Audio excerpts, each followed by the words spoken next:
छठे ज़िले के मुख़्तलिफ़ शहरनि जुगशाई, जमपीर, घारो, दाबेची, साकरो, घोड़ाबारी, ॿोहारा समेत ॿियनि शहरनि में 2012 में सक़ाफ़त खाते पारां लाइब्रेरियुनि लाइ जारी कयल किरोड़ रुपयनि जी मुबीना करप्शन जो इंकशाफ थियो आहे। लाइब्रेरियुनि जूं बिल्डिंगूं मुकमिल थियण खां अॻु समूरी रक़म हड़प करण जो रिकॉर्ड फ्राड कयो वियो आहे। उन वक़्त जे सक़ाफ़त खाते जी वज़ीर ससुई पलीचो नौजवाननि में शऊर पैदा करण लाइ लाइब्रेरियूं ठाहिण जो ऐलान करण सां गॾु उन्हनि लाइब्रेरियुनि लाइ रक़म जारी कंदे उन्हनि जो टेंडर पिणु करायो हो। उन सिलसिले में हथ कयल मालूमात मूजिबि 2008 वारे इलेक्शन में उन वक़्त जे तक PS 85 साकरो तां कामयाबु थींदड़ ससुई पलीचो सक़ाफ़त खाते जी वज़ीर थियण खां पोइ जुगशाई में लाडबाई, घारो में बंबोर लाइब्रेरी, जमपीर में अबने हयात लाइब्रेरी सां गॾु घोड़ाबाड़ी, दाबेची, ॿोहारा, साकरो शहरनि में सक़ाफ़त खाते पारां लाइब्रेरियूं क़ाइमु करण जो ऐलान कंदे हर हिकु लाइब्रेरी लाइ 12 खां 13 किरोड़ रुपया जारी कया हुआ, जेके रक़म तक़रीबन 1 अरब जे लॻभॻि थिए थी। ज़रियनि मूजिबि उन्हनि सभिनी लाइब्रेरियुनि जो ठेकेदार उन वक़्तु सक़ाफ़त खाते जी वज़ीर ससुई पलीचे जो घर वारो हो, जंहिंजे नाले ते ठीका कराया विया हुआ। उन लाइब्रेरियुनि मां फ़क़ति 3 लाइब्रेरियुनि जुगशाई में लाडबाई लाइब्रेरी, जमपीर में अबने हयात लाइब्रेरी ऐं घारो में बंबोर लाइब्रेरी जे पीड़ जो पथर रखण सां गॾु उन्हनि जे बुनियाद वारी DPC ठाराई वई ऐं अधु कमु थियो, जंहिंखां पोइ उहो कमु उते ई रोकियो वियो। उन लाइब्रेरियुनि बाबति बाशऊर ऐं सुञाण धुरियुनि जो चवणु हो त 2012 में जेको कल्चरल डिपार्टमेंट सक़ाफ़त खातो सिंध जेको उहे सॼी सिंध में मुख़्तलिफ़ जेको कल्चरल हॉल ऐं लाइब्रेरी ॾियण जो हिकिड़ो प्रोजेक्ट शुरू कयो हो। उन में हिननि झमपीर बि शामिलु कयो। उन दौर जे जेका हुई कल्चरल मिनिस्टर मोहतरमा ससी पली जो उहा आई हुई, उन इनागोरेट कयो हुनखे ऐं इब्तिदाई कमु भले हुनजो माण्हुनि में ॾाढी ख़ुशी हुई। छो त जमपीर हिकिड़ो पसमानदा इलाइक़ो आहे, उन में हिकिड़ो इन क़िस्म जो हिकिड़ो हॉल या लाइब्रेरी जहिड़ी जेका उहा शयूं हुयूं उहे तमामु वॾी नेमत हुई असांजे मक़ामी माण्हुनि जे लाइ। पर बदनसीबी सां छा थियो त कुझु साल कमु हली, पोइ वरी कमु बंदि थी वियो। कमु बंदि थियण खां पोइ वरी जॾहिं लोकल कम्यूनिटी किराए कई अथई उन ई दौर में, त वरी थोरो कमु ठेकेदार करियो, वरी ठेकेदार कमु ते थी वियो। पर उन खां पोइ लगातार उहो कमु बंदि थी वियो। कमु लगातार बंदि थियण खां पोइ असां सोशल मीडिया जे ज़रिए, प्रिंट मीडिया जे ज़रिए, इलेक्ट्रॉनिक मीडिया जे ज़रिए पंहिंजो आवाज़ु उथारियो त बाबा हिकु हेॾो वॾो प्रोजेक्ट तव्हां असांखे ॾिनो, उहो जेको रोड़े जो शिकार पियो आहे। पर कंहिंजे बि कन ते का जूं कोन सुरी ऐं असां उन खां पोइ वास्तेदार धुरियूं जेके हुयूं, जेको डिपार्टमेंट ख़ुदि आहे कल्चरल डिपार्टमेंट, उनजे माण्हुनि सां बि राब्ता कया, पर उतां असांखे सचो रिस्पॉन्स कोन मिलियो। पोइ हाणे बाक़ी इन जी जेका बजट आहे उहा कीअं ख़तमु थी आया यूटिलाइज़ रिकॉर्ड में ॾेखारी वई आहे या वरी बजट मंज़ूरु कोन थी, पर उन खां पोइ वरी बि कंहिं बि ॾांहुं लूणु हणी ॾिठो न आहे। ठेकेदार जीअं हिते जेको ईंदो हो मैदान ते, उहो पेटी ठेकेदार ईंदो हो। जीअं ठेकेदार हूंदा आहिनि पोइ पेटी ठेकेदार हूंदा आहिनि, पर पोइ उन खां पोइ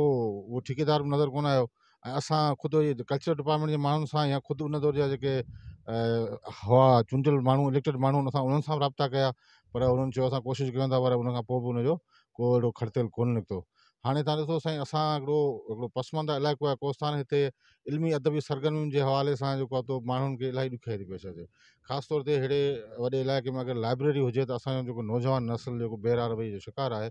उहो उन जे लाइ हिकिड़ो ज़बरदस्त हिकिड़ो सोर्स थी पए इल्म जे लाइ, हासिलु करण जे लाइ, अदब जे लाइ। सो असां वरी बि तव्हांजे थ्रू ऐं कयूं था, अपील था कयूं वसवारनि खे त हीअ महिरबानी करे असांजो जेको कल्चरल हॉल आहे ऐं लाइब्रेरी आहे उनजो को जेको कढियो वञे रस्तो ऐं असांखे ठाराए ॾिनो वञे। कल्चरल डिपार्टमेंट वारनि हिते आया, जमपीर विज़िट कयूं। उन खां पोइ हिते असां जीअं स्कूल जी उनजी इंतिज़ामिया हुआ, इंतिज़ामिया उन्हनि सां बि राब्तो कयो, आया मुलाक़ात कई। उन्हनि ॿुधायो त असांखे कल्चरल हॉल जे लाइ प्लाट जी ज़रूरत आहे, तव्हां जेकॾहिं असांखे इन सिलसिले में हेल्प कयो, मदद कयो या कोऑपरेट कयो त असां तव्हांखे लाइब्रेरी ठाराए था ॾियूं। त उन वक़्तु सूरत हाल इहा हुई त स्कूल जे अॻियां ई जेको प्लाट पियल आहे जिते कल्चरल हॉल आहे या इहे शयूं ठहियलु आहिनि जंहिंजो इफ़्तिताब थियलु आहे, उन वक़्तु जी मिनिस्टर हुई मोहतरमा ससी वलीअ साहिबा, उहा पाण आई, उन हिन जो इफ़्तिताह कयो। उन सां गॾु वकील साहिबु हो, कल्चरल डिपार्टमेंट जो सेक्रेटरी हो, इहे सभु आया हुआ, सॼी इफ़्तिताह कयो। उन खां पोइ स्कीम स्टार्ट थी, कमु स्टार्ट थियो। कमु हलंदो रहियो तक़रीबन जो अधु खनि कमु हलियो, उन खां पोइ उते कमु रुकिजी वियो। उन खां पोइ असां लोकल स्तर ते इलाही दफ़ा इन्हनि शयुनि खे अप्रोच करण जे लाइ कोशिशि कईसीं। असां जेके हद जा MPs हुआ, MNAs हुआ, उन्हनि सां बि असां इहे शयूं रखियूं, पर बार बार इहो डिपार्टमेंट जे तरफ़ां, कल्चरल डिपार्टमेंट जे तरफ़ां इहो जवाब ते आयो त भाउ असांखे बजट न आहे रिलीज़ थी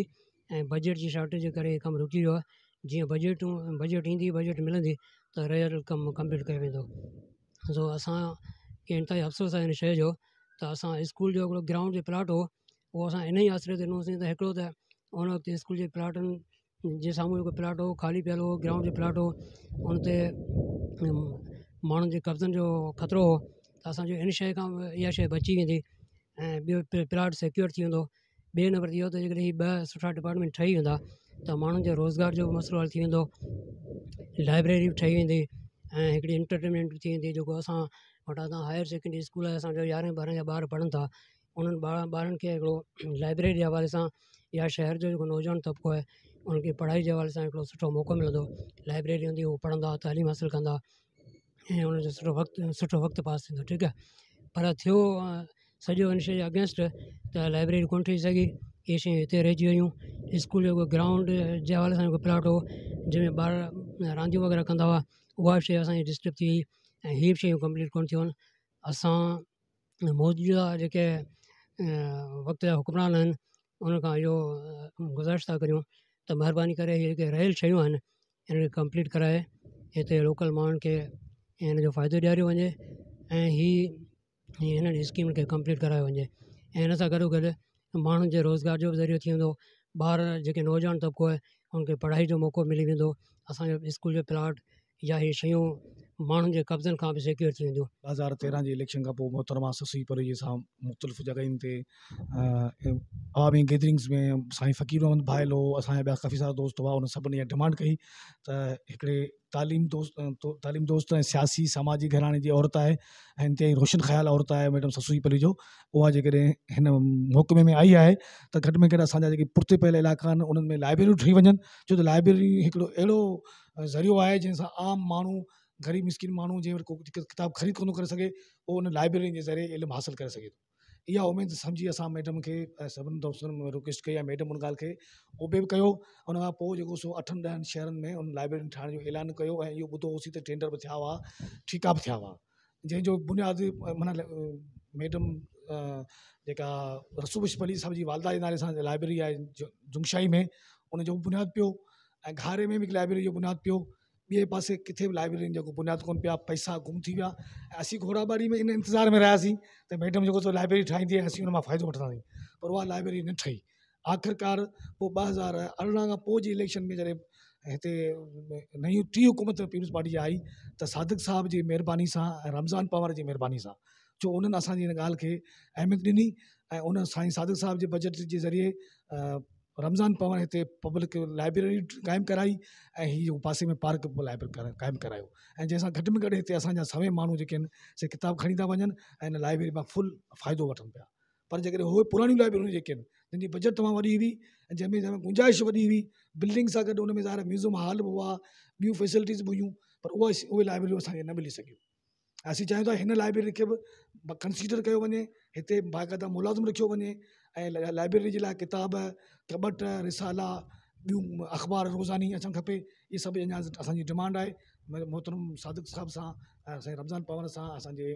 MP साईं रियाज़ शाह सां, त उहे हिते जेको सो इहो असां ते तवजो ॾिनी लाइब्रेरी जुंगशाई में ठहंदड़ लाडबाई लाइब्रेरी जेका उन वक़्त जे सक़ाफ़त वारी वज़ीर ससुई पलीजे जी ॾाॾी ऐं अॻूणे MPA ग़ुलाम क़ादिर पलीजे जी माउ जे नाले सां मनसूब थियल हुई ऐं लाडबाई लाइब्रेरी जे नाले सां सोशल मीडिया ते उन वक़्तु अकाउंट पिणु ठाहियो वियो हो, पर अफ़सोस त ससुई पलीजो पंहिंजे दौर में पाण ऐलान करण जे बावजूदि पंहिंजी ॾाॾीअ जे नाले सां मनसूब थियल लाइब्रेरी न ठाराए सघी। उन्हनि लाइब्रेरियुनि जे नाले ते जारी थींदड़ किरोड़े रुपयनि में न रुॻो रिकॉर्ड करप्शन करण जो इंकशाफ थियो आहे, पर ससुई पलीजो पंहिंजे मुड़ुस जे फर्ज़ी नाले ते उहे ठीका कराए आवाम जे अखियुनि में धूड़ विझण सां गॾु अवामी पैसे खे माले गनीमत सम्झी लुटियो आहे। जॾहिं त उन्हनि लाइब्रेरियुनि खे 12 सालनि जो अरसो गुज़रण बावजूदि बि उन्हनि लाइब्रेरियुनि जे नाले ते जारी कयल किरोड़े रुपयनि जी का बि जांच न थी सघी आहे। ज़रूरत उन ॻाल्हि जी आहे त जेकॾहिं PP सिंध में पंहिंजी साख बचाइण चाहे थी त पोइ PP चेयरमैन बिलावल भुट्टो ज़रदारी खे घुरिजे त उन लाइब्रेरियुनि जी जांच लाइ हिकु कमेटी क़ाइमु करे ऐं खुर्द बुर्द कयल रुपया वापसि कराए ऐं उन सां गॾु करप्शन ते कमु कंदड़ नेब ऐं ॿियनि इदारनि ते फ़र्ज़ु थिए थो त अवामी पैसे खे लूटींदड़नि ख़िलाफ़ जांच शुरू करे फ्रॉड ज़रिए हड़प कयल किरोड़ रुपया वापसि कराए उन्हनि लाइब्रेरियुनि जी नए सिर कमु कराए वञे त जीअं उतां जा नौजवान इल्मु पाए सघनि।